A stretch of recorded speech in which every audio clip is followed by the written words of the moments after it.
말씀을 함께 보겠습니다. 오늘 하나님 말씀은 디모데전서 3장입니다.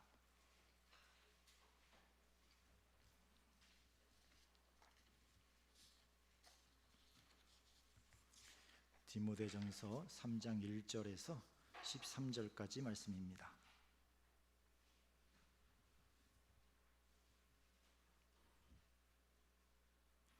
저와 한 절씩 번갈아 가면서 읽겠습니다. 미쁘다 이 말이여 곧 사람이 감독의 직분을 얻으려 함은 선한 일을 사모하는 것이라 함이로라.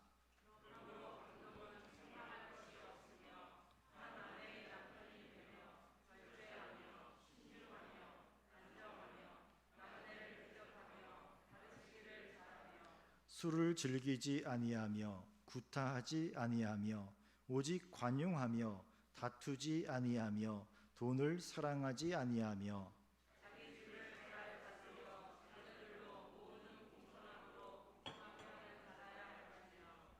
사람이 자기 집을 다스릴 줄 알지 못하면 어찌 하나님의 교회를 돌보리요.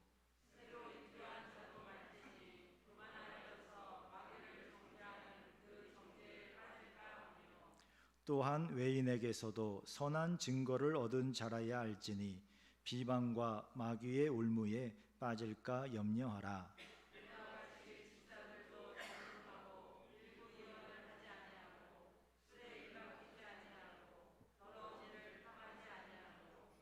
깨끗한 양심에 믿음의 비밀을 가진 자라야 할지니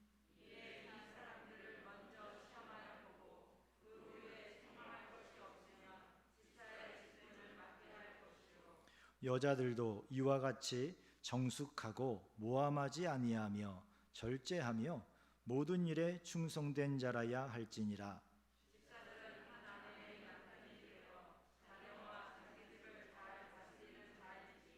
집사의 직분을 잘한 자들은 아름다운 지위와 그리스도 예수 안에 있는 믿음의 큰 담력을 얻느니라. 아멘. 오늘도 예배에 참석하시고 함께 하나님 앞에 예배드리는 성도님들 예수님의 이름으로 축복합니다. 함께 축복하겠습니다. 예수님의 이름으로 축복합니다.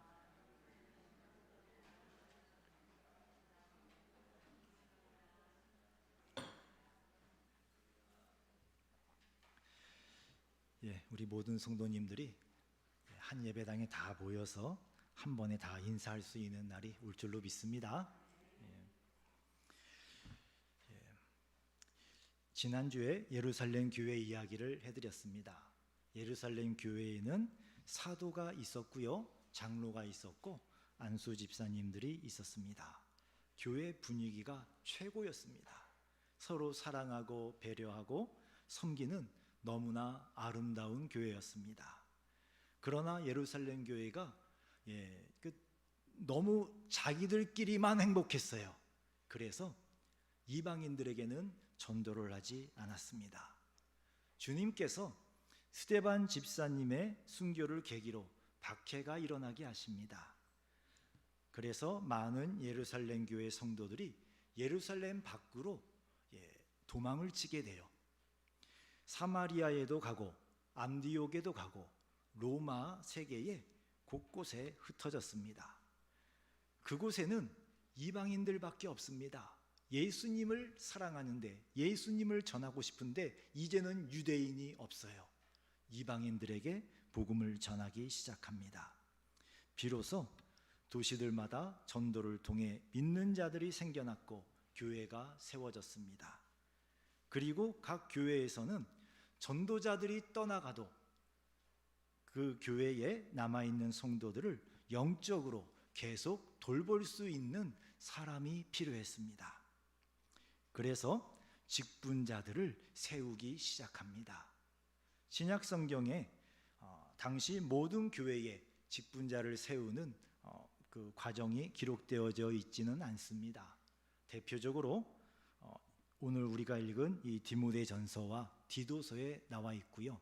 그리고 베드로 사도의 편지를 통해서 몇몇 교회의 상황을 알 수 있습니다. 이 디모데전서에 기록된 이 디모데가 지금 이 편지를 받을 때 사역하고 있었던 교회는 에베소 교회였습니다. 아마 성령님께서 후대의 교회와 성도들이 이 기록만 가지고도 충분히 교회를 세울 수 있다고 생각하셔서 이 기록들만 남기게 하신 것 같습니다. 오늘 본문 1절을 보시면 미쁘다 이 말이여 곧 사람이 감독의 직분을 얻으려 함은이라고 했습니다. 감독이란 말이 나오지요. 우리는 사용하지 않는 직분의 이름입니다. 신약 성경 전체를 살펴볼 때 본문의 감독은 장로와 동일한 의미로 말씀하신 것입니다.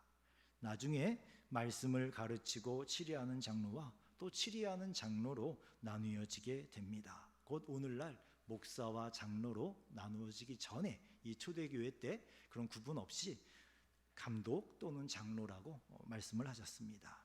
자, 제가 치리장로라 그랬지요. 치리장로라는 것은 교회의 영적인 상황을 성경적으로 돌보는 것을 의미합니다. 치리가 뭐라고요? 교회의 영적인 상황을 성경적으로 돌보는 것이 치리입니다. 목사와 장로는 이 일을 하는 겁니다.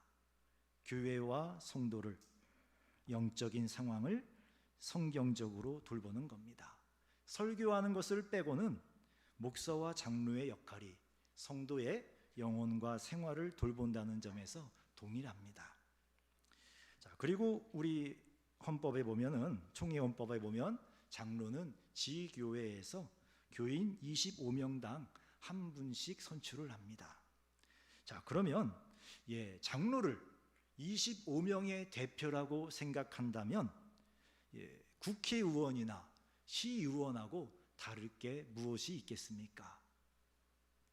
교회는 대의민주주의 기관이 아닙니다. 교인들을 대표해서 뽑는 것이 아니라 교인들의 이익을 대변해 줄 사람으로 장로를 뽑는 것이 아니라 주님이 장로를 세우신 것은 최소한 25명의 영혼을 돌볼 책임이 있다라는 것입니다. 치리장로란 뜻에 들어가 있잖아요. 영혼을 영적인 상황을 성경적으로 돌보는 것이 치리장로라 그랬습니다. 그 일을 하기 위하여서 최소한 25명은 영혼을 잘 돌볼 수 있는 분으로 교회가 선출을 하게 됩니다. 장로는 교인들의 대표로 교회 재정이나 행정을 책임지는 것보다 교인들의 영혼과 삶을 돌보는 것이 우선인 직분입니다. 그리고 교회들에 보면은 오해하는 부분들이 있습니다. 목사도 우리 성도님들이 투표하시지요. 여러분들이 싫어요 하면 안 됩니다. 성도님들이 투표해서 목사도 청빙이 됩니다. 그리고 장로도 여러분들이 투표합니다. 그래서 교회의 주인은 나 곧 교인이라고 생각하기도 합니다. 대한민국의 주인은 누구입니까? 국민이지요. 여러분들이십니다. 교회의 주인은 예수 그리스도이십니다. 예수님은 그렇게 주인이 되실 자격이 충분하신 분입니다. 십자가에서 죽으시고 부활하심으로 죄인인 여러분의 죄를 용서해 주셨습니다. 하나님의 자녀가 되게 하시고 성령을 보내주셔서 죄의 종이 아닌 하나님의 은혜로 사는 은총을 주셨습니다. 그것이 끝이 아닙니다. 우리가 죽을 때 육체를 벗을 때에 천국의 영광에 들어가게 하시고 예수님 재림하실 때에는 성도의 부활을 그리고 영원한 영광을 약속해 주셨습니다. 자, 이 정도면 예수님이 여러분의 주인이 되는데 충분하지 않습니까? 생명을 주셨는데 이 땅에서도 생명을 주시고 천국에서도 그 이후에도 영생을 주셨는데 충분하지 않습니까? 만약 예수님이 여러분의 주인 되시는 것을 거절한다면 그 결과는 너무 참혹합니다. 죄의 종이 되어서 죄 지으며 한평생 살게 됩니다. 그리고 죽어서는 지옥의 영원한 형벌을 받게 됩니다. 죽음 이후에 끝나는 게 아니고 예수 안 믿고 돌아가신 분들도 영생을 주셔요. 이게 무서운 겁니다. 영생을 주시는데 영원한 지옥의 고통 속에 영생을 보내야 됩니다. 여러분, 교회의 주인은 예수님이십니다. 자, 예수님께서 여러분을 통해 목사를 세우셨습니다. 예수님께서 여러분을 통해 장로를 세우셨습니다. 이것을 잊지 마셔야 됩니다. 내가 직분자를 선택하는 것이 아니라 주님께서 주님이 원하시는 사람을 나를 통하여 선택하신 겁니다. 우리는 예수 그리스도의 대리자가 되어 직분자 선출에 참여하는 것입니다. 그리고 어떤 직분을 받으시든지 잊지 말아야 할 말씀이 있습니다. 마가복음 10장 45절을 보시면 같이 읽어보죠.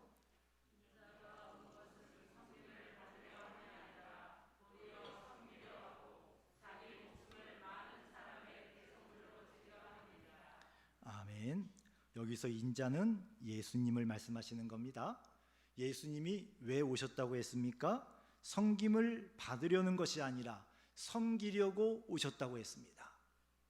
그리고 섬기시는데 어떻게 섬겨주셨습니까?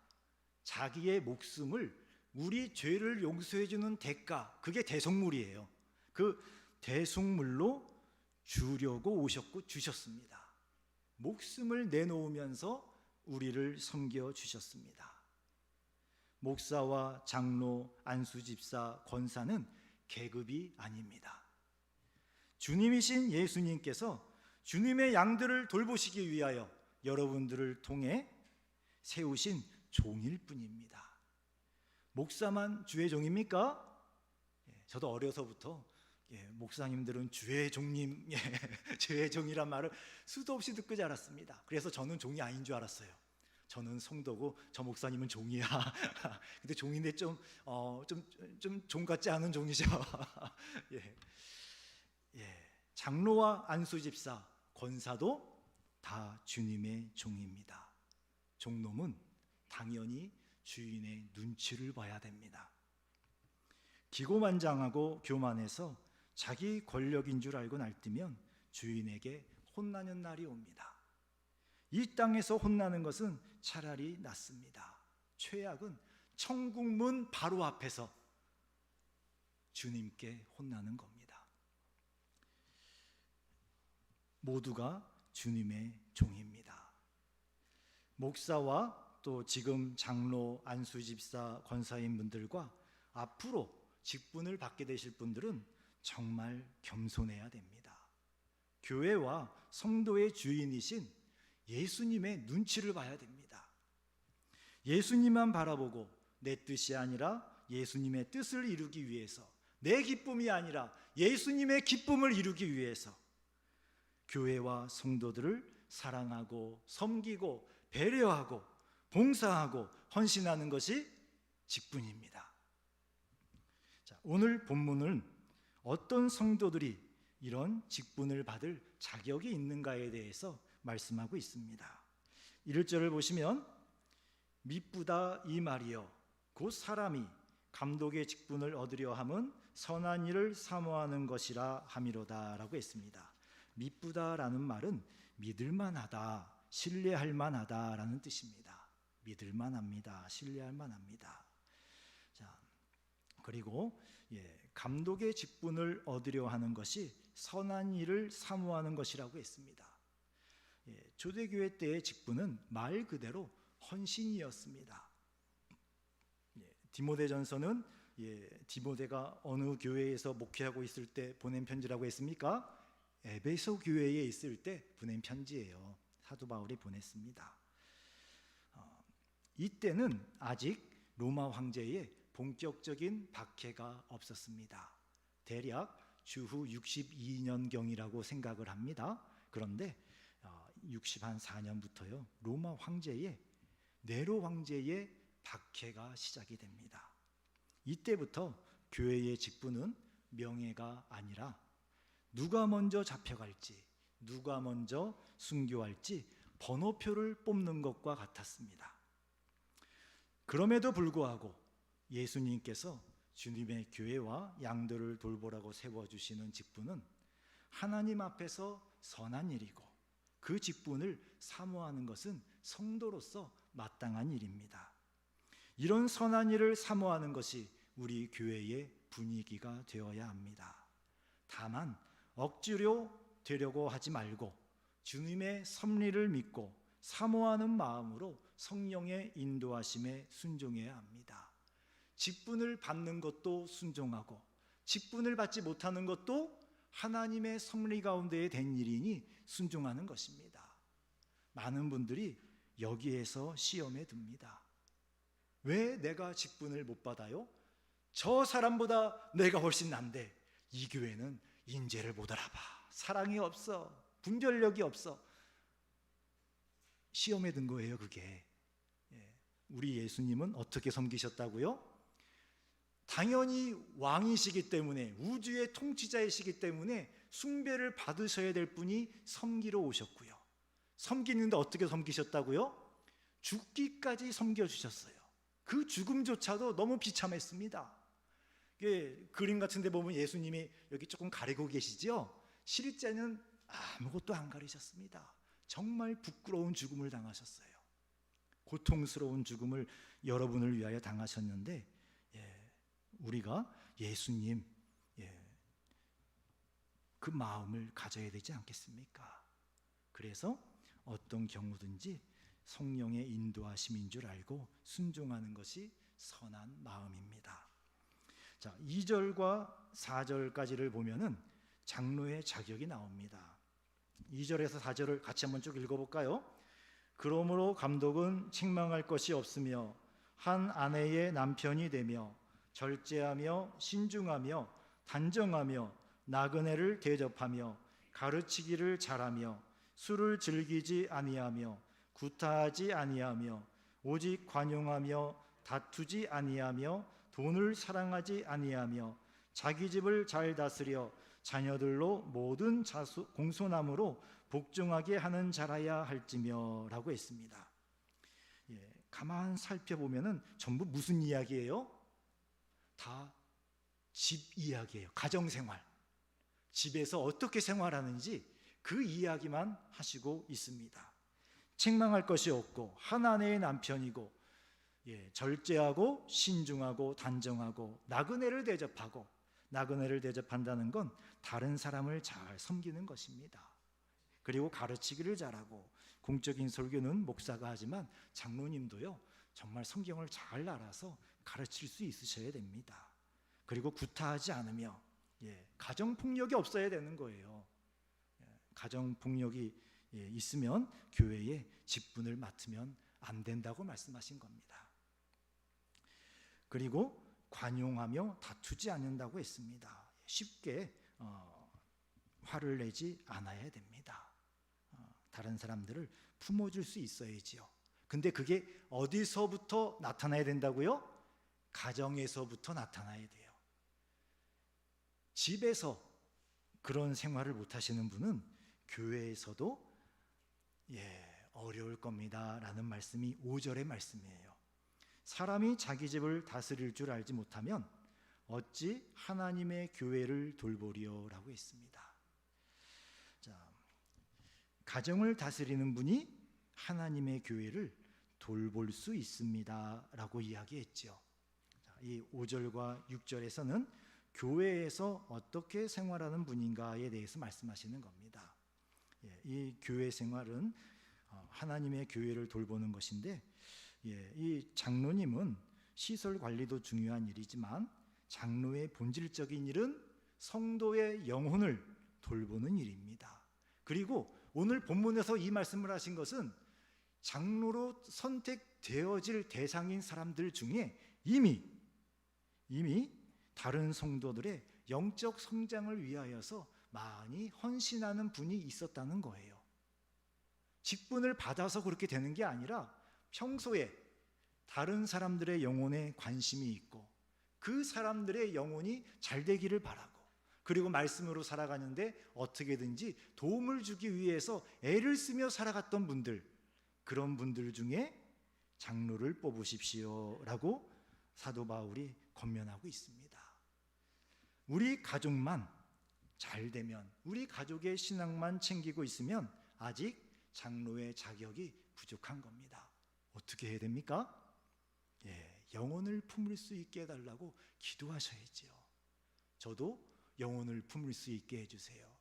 우리 아이들뿐만이 아니라, 가족만 아니라 우리 교우들을 다 마음에 품고, 영적으로 어려움에 있는 분들, 또 어떻게 신앙생활 해야 되는지 어려움에 있는 분들 다 돌아보며 함께 사랑을 나누는 그런 사람이 되게 해주세요. 기도하셔야 됩니다. 그리고 교회 생활에 새로 입교한 자도 말지니라고 했습니다. 새로 입교했다는 이야기는 교회 나오신 지 얼마 안 된 분들을 말씀하시는 겁니다. 교회 새로 나오셨어요. 근데 너무너무 귀하고 훌륭하세요. 봉사도 잘하시고 헌금도 열심히 하시고 기도도 열심히 하시고 너무너무 잘하세요. 그렇다고 그냥 직분을 맡기지 마십시오 라고 말씀하고 있는 겁니다. 왜요? 교만하여져서 마귀를 정죄하는 그 정죄에 빠질까 하미요 라고 했습니다. 우리의 신앙은 그냥 성장하지 않습니다. 쇠를 단련할 때 어떻게 단련합니까? 뜨거운 불 속에 넣어서 가열했다가요 꺼내서 차가운 공기나 아니면 물 속에 담그지요. 그리고 또 막 두들겨요. 여러 번 반복합니다. 우리 신앙도 마찬가지입니다. 그냥 한 번 이렇게 은혜 받았다고 쭉 자라나는 게 아니고요, 은혜를 받았는데 그 은혜가 마치 아무 은혜도 전혀 없었던 것처럼 정말 난감해질 때가 있어요. 분명히 은혜 가운데 살고 있었는데 하나님이 어디 계신지 찾아볼 수가 없을 것 같은, 내가 예수님 안에 있다고 늘 생각을 했는데 예수님이 어디 계신지 보이지 않는 것 같은 그런 때가 올 때가 있습니다. 그런 과정을 거쳐서 그럴 때도 끝까지 주님을 바라보는 겁니다. 주님, 제가 주님 사랑하는 거 아시지요? 주님 말씀대로 살아가려고 하는 거 아시지요? 주님, 저를 붙잡아 주세요. 저를 버리지 마시고 다시 은혜를 주세요. 이런 과정들, 때로는 시험에 들기도 합니다. 시험에 안 드신 분, 한 번도 저는 시험에 안 들어봤는데요, 그런 분 계십니까? 없으실 거예요. 다들 마음의 시험들에 듭니다. 이런저런 이유로. 그럴 때 그 시험은 시험으로 끝나는 것이 아니라 우리의 신앙을 더욱 단단하게 해주시고 우리로 겸손하게 해주시려는 주님의 은혜입니다. 이런 과정을 거치지 않고 예수 믿은 지 얼마 안 됐는데, 교회 나온 지 얼마 안 됐는데 정말 참 일을 잘하신다고, 정말 좀 훌륭하시다고 그냥 직분을 톡톡톡 맡겨놓으면 마귀가 정죄하는 그 정죄, 교만의 죄에 빠질 수 있다는 거예요. 그래서 스스로 내가 어떤 존재인지, 시험을 통해서, 넘어짐을 통해서, 또 은혜가 마치 끊어진 것 같은 그러한 주님의 연단을 통해서 스스로를 겸손하게 볼 수 있을 때, 그때 직분을 맡아야 하는 것입니다. 자, 그리고 7절을 보시면 외인에게서도 선한 증거를 얻은 자라야 할지니라고 했습니다. 교회 밖의 사람이지요. 세상 사람들에게 비방거리가 되지 않도록 세상에서도 잘 신앙생활하는 분이어야 된다고 말씀하시는 겁니다. 자, 그리고 계속해서 8절을 보면은 집사의 자격이 나옵니다. 이와 같이 집사들도, 자, 집사라는 그 헬라어 말은 디아코노스라는 말이에요. 한번 따라해 보실까요? 디아코노스. 디아코노스 어떤 뜻이냐면요, 먼지 속에서 일하는 노예예요. 그리고 주인이 식사하고 있을 때 옆에서 뭐 시중 들어줄 게 뭐가 있나 서 있는 그런 시중 두는 노예를 의미합니다. 한마디로 노예예요, 노예. 근데 교회의 집사님들의 공식 호칭이 노예였어요, 노예. 이게 무슨 뜻이겠습니까? 집사님들이 교회 안에서 많은 일들을 하신 거예요. 그리고 집사님들이 교회 안에서 많은 헌신을 한 겁니다. 섬기고 사랑하고 헌신을 했습니다. 봉사하고 구제하고 이런 굳은 일들을 집사님들이 다 맡아서 하신 겁니다. 자, 이제 8절 9절은 이게 남자 집사님들 이야기가 나옵니다. 8절 9절 10절 같이 읽어보지요. 이와 같이 집사들도 정중하고 일구이언을 하지 아니하고 술에 임박히지 아니하고 더러운 일을 탐하지 아니하고 깨끗한 양심에 믿음의 비밀을 가진 자라야 할지니 이에 이 사람들을 먼저 시험하여 보고 그 후에 책망할 것이 없으면 집사의 직분을 맡게 할 것이요. 12절도 연결이 됩니다. 12절도 읽어보죠. 집사들은 한 아내의 남편이 되어 자녀와 자기 집을 잘 다스리는 자일지니 라고 했습니다. 자, 일구이언한다, 이 말은 거짓말한다는 말입니다. 거짓말하지 말아야 되고요. 그리고 믿음의 비밀이 있어야 된다고 했습니다. 예수님을 믿을 때 하나님의 능력과 은혜를 체험한 경험이 있어야 돼요. 남들 이야기가 아니라 내가 만난 하나님, 남들 이야기가 아니라 나에게 주신 하나님의 은혜를 가지고 있어야 집사의 직분을 감당할 수 있습니다 라고 말씀하십니다. 그리고 여자분들은 11절에 있죠. 이와 같이 정숙하고 모함하지 아니하며 절제하며 모든 일에 충성된 자라야 할지니라. 여기 절제하며라는 말은 술 취하지 않는다라는 뜻이에요. 술을 절제하는 겁니다. 자, 이 장로의 자격에서는 술에 임박이지 않아야 된다라고 하셨고, 집사의 자격에서는 술을 틀렸군요. 장로가 술을 즐기지 않아야 되고, 그리고 집사가 술에 임박히지 않아야 되고, 그리고 여자 집사님들조차 술을 절제해야 된다라고 말씀하십니다. 도대체 이 초대교회는 술구덩이 속에 살았습니까? 이게 다 지중해 변에 있는 지역이거든요. 물이 깨끗한 물이 귀했어요. 그래서 그 포도를 재배해서 포도주를 그 물에 타서 희석시켜서 음료수 같이 드셨습니다. 아무리 희석을 시켰어도 술은 술이지요. 그래서 그 술을 너무 즐기지 마십시오. 술에 취하지 마십시오. 우리 한국에서는 더 엄격하지요. 구한말에 선교사님들이 들어오셨을 때 정말 마음이 아프셨다 그래요. 우리 선조들이 너무나 못 살았어요. 똥구멍이 찢어지게 못 살았어요. 왜 똥구멍이 찢어지게 못 살았는지 아십니까? 먹은 게 없잖아요. 풀풀이 캐먹고 나무 껍데기 먹고 그러면은 배설이 안 돼요. 그래서 이 장 속에서 단단하게 굳어서 나중에 정말 그 배설하려고 그러면은 거의 이게 항문이 찢어지는 거예요. 그래서 우리 선조들이 똥구멍이 찢어지게 가난하다라는 말을 썼다고 합니다. 그렇게 가난한 우리 선조들이 돈만 생기면 술 마시고 담배 사다 피고, 그게 선교사님들이 너무 안타까우셨대요. 그래서 교회 나오시는 분들마다 성경을 가르치기 전에 뭘 먼저 약속을 받았냐? 술 끊으십시오, 담배 끊으십시오. 그게 우리 한국 교회의 강한 전통입니다. 그래서 다른 나라보다 여기 에베소 교회에는 술에 임박이지 마십시오, 즐기지 마십시오라고 하는데, 우리 한국 교회는 술을 마시지 마십시오라고 합니다. 어려우시지요? 술 마셔도 구원 받습니다. 다만 경건하게 사시려고 하시면은 술에 취하면은 곤란합니다. 어렵습니다. 자, 그리고 충성된 자라고 했습니다. 아까 그 미쁘다하고 같은 단어예요. 그러니까 아주 믿을 만한 분이어야 된다라는 뜻이지요. 살펴보았습니다만 직분자의 자격이 다 주로 어떤 자격들을 말씀하고 있습니까? 은사나 능력이 있습니까? 그런 게 하나도 없지요. 병 고치는 능력이 있어야 됩니다. 방언하는 능력이 있어야 됩니다. 장로가 되려면 통변 정도는 해야지요. 이런 게 하나도 없습니다. 전부 성품에 대한 이야기만 하세요. 성품, 성격. 일을 잘하는 능력은 필요한 능력을 가지고 있는 분이 도와주시면 됩니다. 그러나 성품은 한순간에 만들어지지 않습니다. 그리고 잘 바뀌지도 않습니다.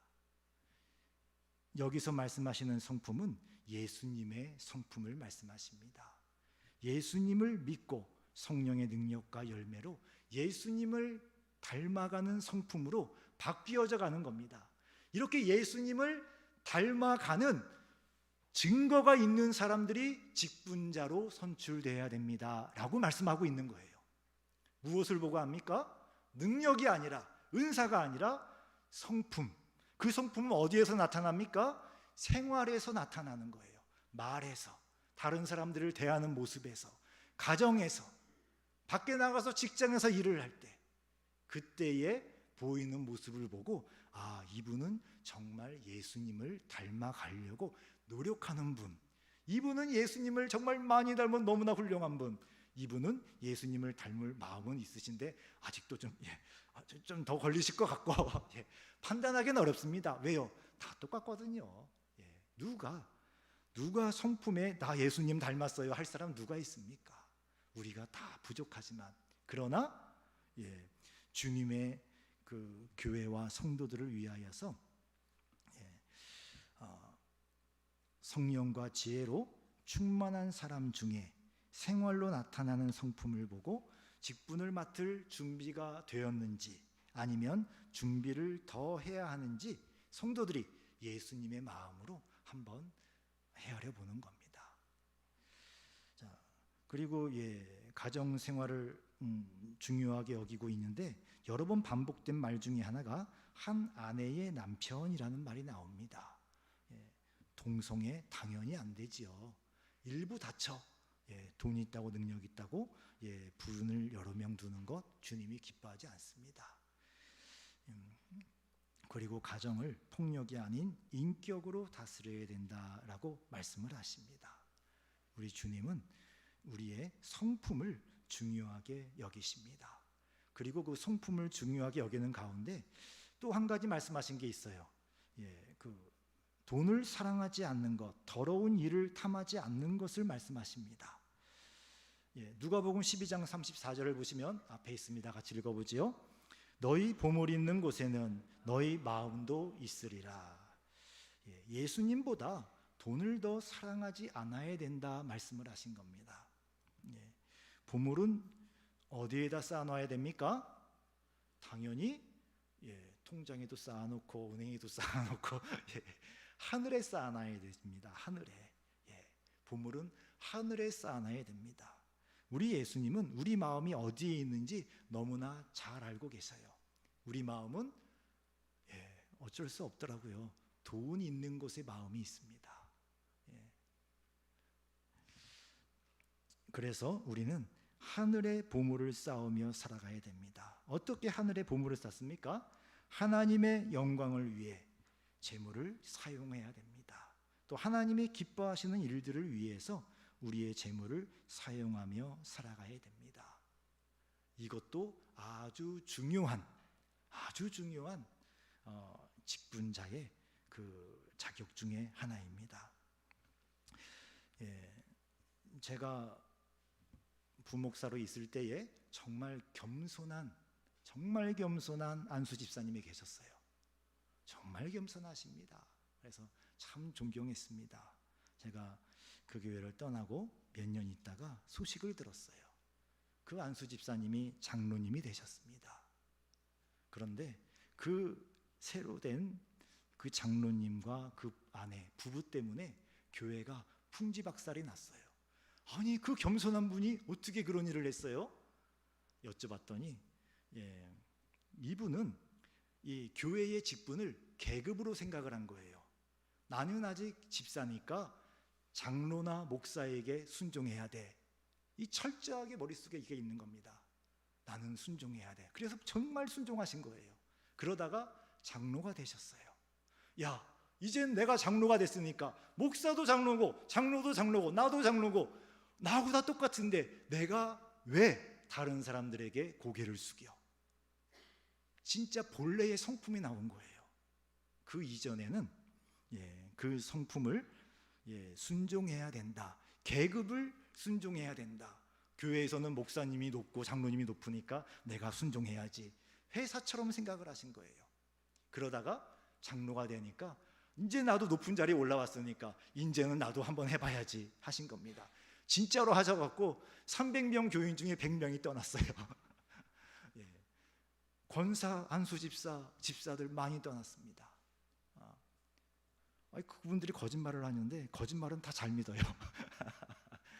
그래서 남아있는 분들이 걱정을 하셨습니다. 야, 이렇게 많이 교회를 떠났는데 교회 건축한 지 얼마 안 되고 야, 어떻게 감당하지? 근데 재정이 거의 안 줄었어요. 무슨 말씀인지 알겠지요? 직분은 받았습니다. 직분 받을 때쯤 11조도 하시고 헌금도 하셨어요. 직분 받고서 또 안 하셨어요. 그런 거예요. 같이 나간 분들이 정말 교회를 사랑한다면은, 예수님을 사랑한다면은 그 주님을 위하여서 자신의 재물을 하늘에 쌓아야 되는데 그럴 마음이 없었던 거예요. 그런 직분을 가지신 수많은 분들, 100명의 성도들이 나갔지만 재정이 하나도 안 줄었다는 이야기는 그분들이 어떻게 헌금을 드렸는지 알겠지요. 보물을 하늘에 쌓아놓는, 그렇게 하시는 분이 직분을 받아야 된다라는 의미도 아시겠지요. 왜냐하면 예수님을 사랑하는 마음이 없는 거예요. 아유, 목사님, 저는 가난해서 돈이 없는데요. 괜찮습니다. 예수님께서 성전에 계실 때 딱 헌금 궤 앞에 자리를 딱 잡으셨어요. 그리고 이제 들어가면서, 성전에 들어가면서 사람들이 헌금을 냅니다. 다 봤어요. 그리고 제자들에게 여쭤보세요. 얘들아, 누가 제일 헌금을 많이 했니? 알지요? 많이 하신 분이 많이 한 거죠. 그만 내신 분이 많이 한 거고요. 많이 내신 분이 많이 한 건데, 우리 예수님이 질문하시니까 제자들이 이거 그냥 그런 답은 아닐 것 같고, 그래서 이렇게 좀 삐죽이 계신데 예수님이 말씀해 주시기를 아까 지나간 저 가난한 과부가 제일 많이 냈다 그러셨습니다. 왜냐하면 저 가난한 과부는 자신의 하루 생활비를 다 놓기 때문에, 우리 돈으로 치면 한 2, 3천 원밖에 안 되지만 그 앞에는 100만 원짜리 헌금한 사람도 있고 10만 원 헌금한 사람도 있지만, 예수님 보시기에는 그 가난한 과부는 자신의 전 재산을 드렸고 하루 생활비 전체를 드렸고, 그리고 부자들은 자기가 갖고 있는 것, 하나님이 수십억 원을 줬는데 그 중에 100만 원 드렸어요. 우리가 보기에는 많지만 하나님 보시기에는 주신 것에 비해서 조금 드린 거예요. 우리 하나님의 기준이십니다. 예수님이 보시는 눈이에요. 그러니까 우리는 예수님을 바라보면서 여러분들이 할 수 있는 사랑의 마음을 헌금으로 표현하시면 되는 겁니다. 그래서 지난주에 1,000원짜리 헌금 좀 하지 마십시오 라고 말씀드린 겁니다. 아이들도 안 받아요. 뭐 사 먹을 게 없어요. 근데 우리 하나님께 1,000원짜리 헌금을 드립니까? 그 1,000번째는 정해진 거니까 할 수 없습니다. 그러나 다른 헌금들은 종목을 줄이시더라도 정성스럽게 드리시기 바랍니다. 예수님이 보시고, 그래, 네가 정말 정성스럽게 하는구나. 그 정성이 담기게 했으면 좋겠습니다. 자, 그리고 오늘 본문을 보다 보면은 우리는 직분이 있는데 성경 본문에는 직분이 없는 것이 한 가지 있습니다. 그것이 바로 권사입니다. 권사. 우리 한국 교회에만 있는 전통이에요. 한국의 교회들이 부흥하고 성장할 때 그 일제시대 때지요. 그때 교회 안에 여전도회가 세워지고, 또 그 여전도회 안에서도 또 더 특별하게 섬길 분들을 선택한 것이 바로 권사였습니다. 우리 총회 헌법에는 권사님들에 대하여서 이렇게 이야기합니다. 권사님들의 직무, 밑에 두 줄이 있죠. 읽어보겠습니다. 당회의 지도대로 교인을 방문하되 병 환자와 곤란을 당하는 자와 연약한 교인을 돌아본다.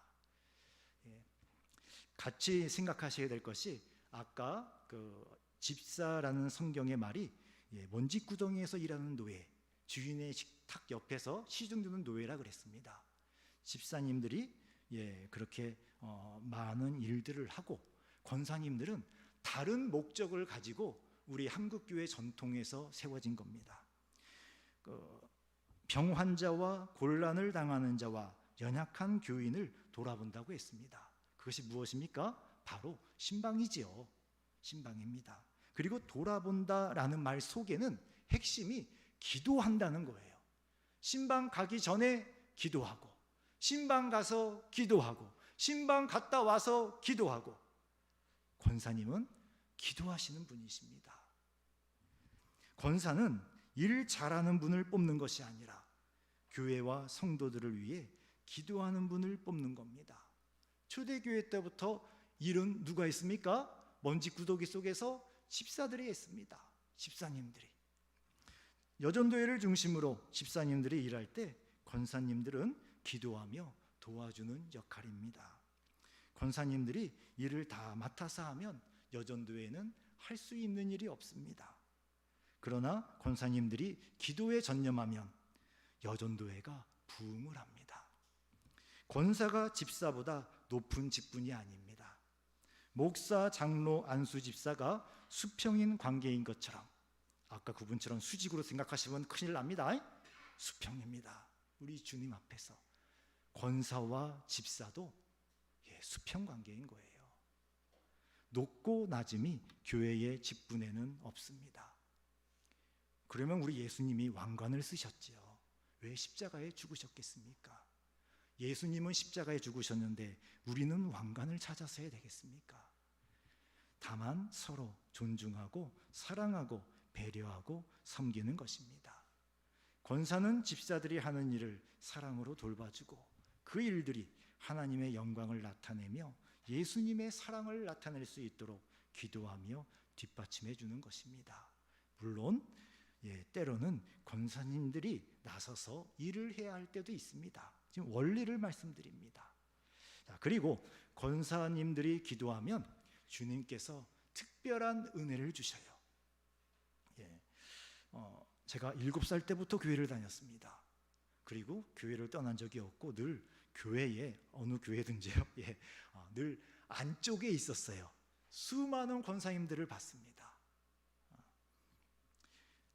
그분들 중에 특별히 기도를 많이 하시는 권사님들이 생각이 나는 분들이 계셔요. 공통점이 있습니다. 주님께서 문제의 핵심을 꿰뚫는 눈을 주셔요. 지혜를 주시더라고요. 예수님의 마음으로 영혼의 유익을 위해 권면하는 능력이 생깁니다. 또 권사님들이 기도하면 예수님 안에서 살아가는 행복을 알게 됩니다. 그리고 그 행복으로 성도님들을 예수님과 함께 살아가는 행복으로 인도하는 지혜가 생깁니다. 이렇게 기도 많이 하시는 권사님들 주변에는 집사들이 이렇게 모여요. 왜요? 은혜가 있거든요. 얻을 게 있어요. 먹을 거, 돈 이런 게 아니라 은혜를 얻을 게 있습니다. 그래서 기도하는 권사님은 얼굴만 봐도 은혜가 되고 말과 행동과 삶에 예수님이 함께 하시는 흔적이 나타납니다. 이렇게 기도하는 권사님들이 있는 교회와 성도들은 복이 있습니다. 그리고 이렇게 기도하는 권사님들은 이건 제 평생의 경험상 통계입니다. 그 자녀들의 하나님이 특별한 은총을 내려주시더라고요. 기적 같은 일을 많이 봤습니다. 교회에서 특별한 일을 하시는 거 아니에요. 정말 기도하고 성도들 잘 살펴주고 정말 따뜻한 권사님들, 그분들 자녀들 주님이 특별한 은혜를 주십니다. 저는 지금 원리를 말씀드리는 것입니다. 우리 교회가 앞으로 이렇게 되기를 원합니다. 사랑하는 성도 여러분, 신앙생활은 교회 생활이 아닙니다. 교회 안에서 이루어지는 예배와 친교뿐 아니라 교회 밖에서의 생활도 신앙생활입니다. 그러므로 신앙생활을 잘 하고 있다는 말은 삶의 모든 부분에서 하나님의 말씀을 따라 선하고 성실하게 살고 있다는 뜻입니다. 교회는 천국이고 세상은 지옥이고 이게 아닙니다. 교회도 세상도 다 하나님이 다스리고 계십니다. 하나님의 나라예요.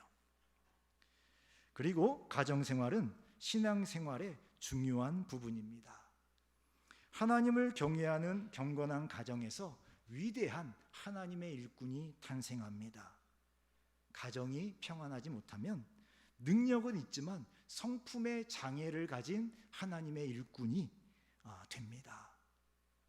직분자나 모든 성도의 가정은 그 가정이 하나님의 나라가 되어야 합니다.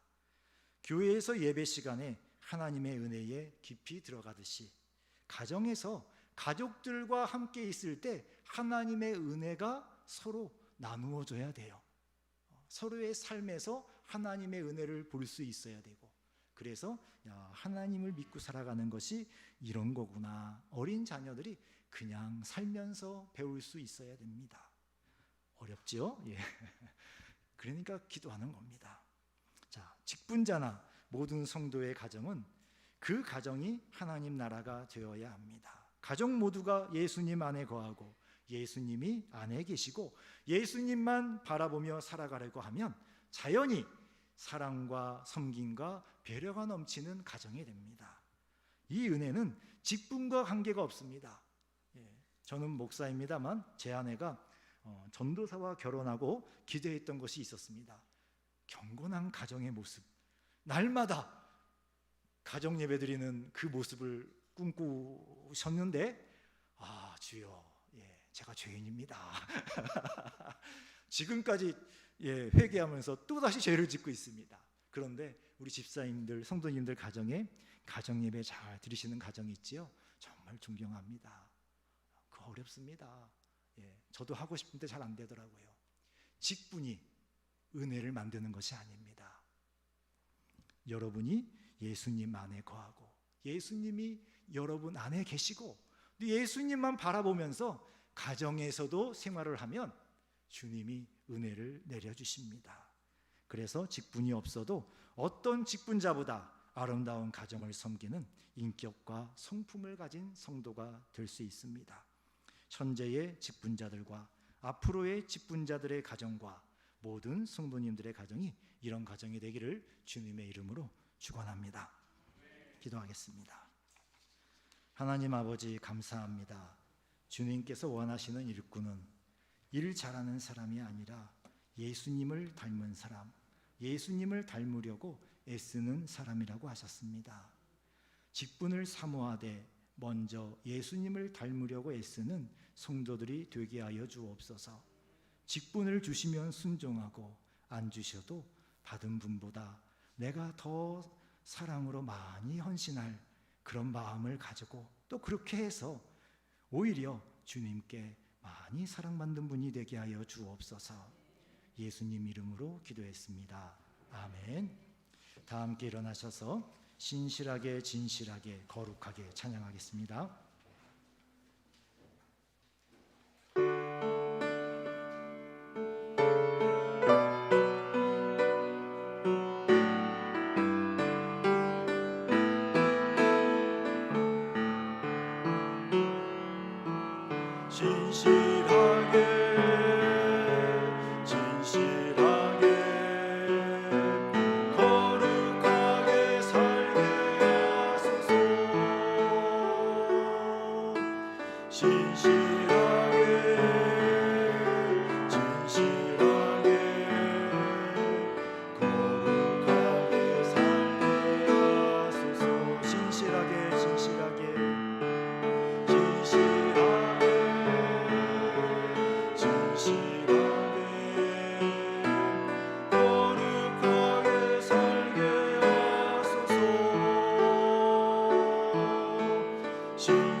하나님 나의 마음 만져주소서.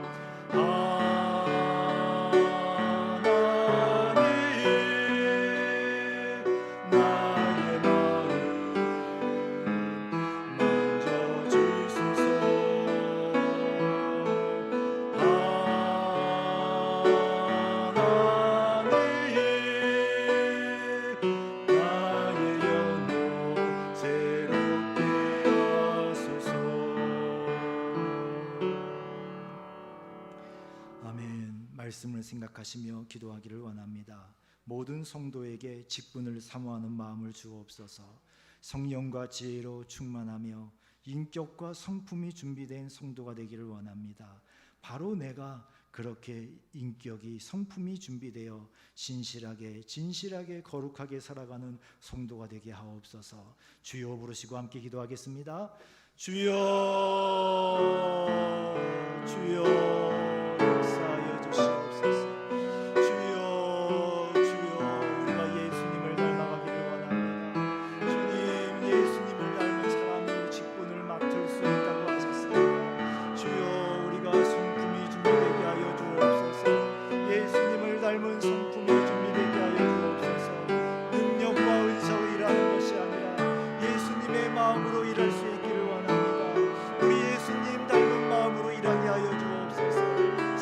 섬기게 하옵소서.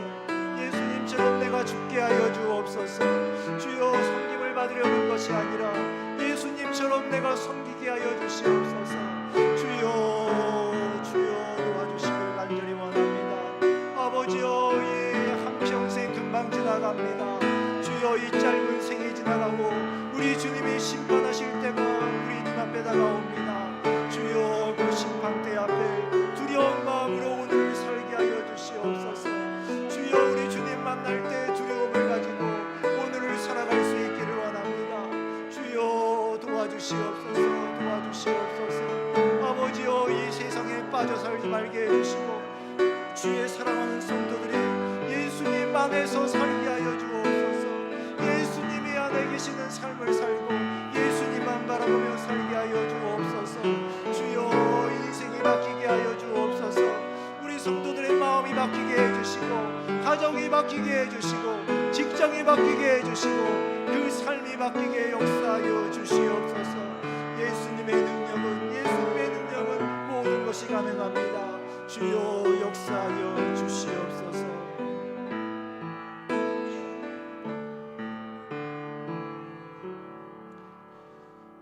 아버지 하나님, 우리 삶이 정말 짧습니다. 지나고 나면 우리 주님 앞에 섭니다. 심판의 자리입니다.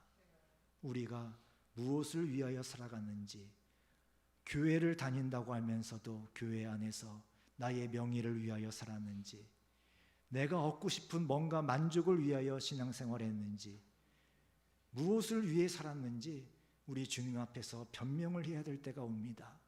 너무나 두렵습니다. 주님, 우리 주님을 닮기 위하여 우리 남은 평생을 드릴 수 있기를 간절히 원합니다. 예수님 바라보고 예수님 안에서 예수님이 우리 안에 인도하시는 대로 살아가면 예수님께서 그 마지막 때에 칭찬하실 줄 믿습니다. 주여 주여 헛된 것들의 마음을 다 빼앗기지 말게 하시고 주신 것이라 충성스럽게 일도 하고 공부도 하고 사랑도 하지만 그러나 그 모든 것들 속에 예수님이 있는 것을 잊지 않게 하여 주옵시고 예수님 바라보면서 예수님을 닮아가는 주의 자녀들 되도록 축복하여 주옵소서. 이제는 예수 그리스도의 은혜와 하나님 아버지의 영원하신 사랑하심과 성령님의 교통하심이 직분을 사모하되 주님과 교회와 성도를 더 많이 사랑하고 섬기기를 사모하는 모든 성도들 머리 위에 이제로부터 영원히 함께 있을지어다. 아멘.